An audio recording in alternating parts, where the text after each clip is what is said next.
বিয়ের সম্পর্কটা এত সুন্দর। আমার বিয়ে না হলে আমি বুঝতেই পারতাম না।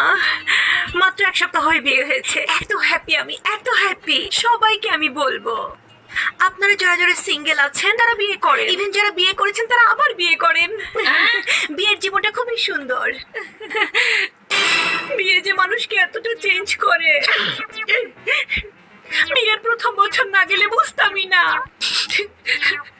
সবাইকে বিয়ের কথা বলছিলাম, কিন্তু এই 2-3 বছর যাওয়ার পর বুঝছি বিয়ে করার ফুলসিরাত পার কথা এক কথা এত এত স্যাক্রিফাইস করতে করতে আমি শেষ হয়ে যাচ্ছি। এখন মনে হচ্ছে বিয়েটা আরো পরে করলে ভালো হতো।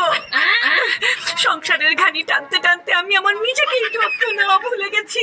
চুলের যত্ন নিতে পারি না, আপার লিপ থ্রেডিং করতে পারি না, আমার মোজ দাড়ি উঠে আমি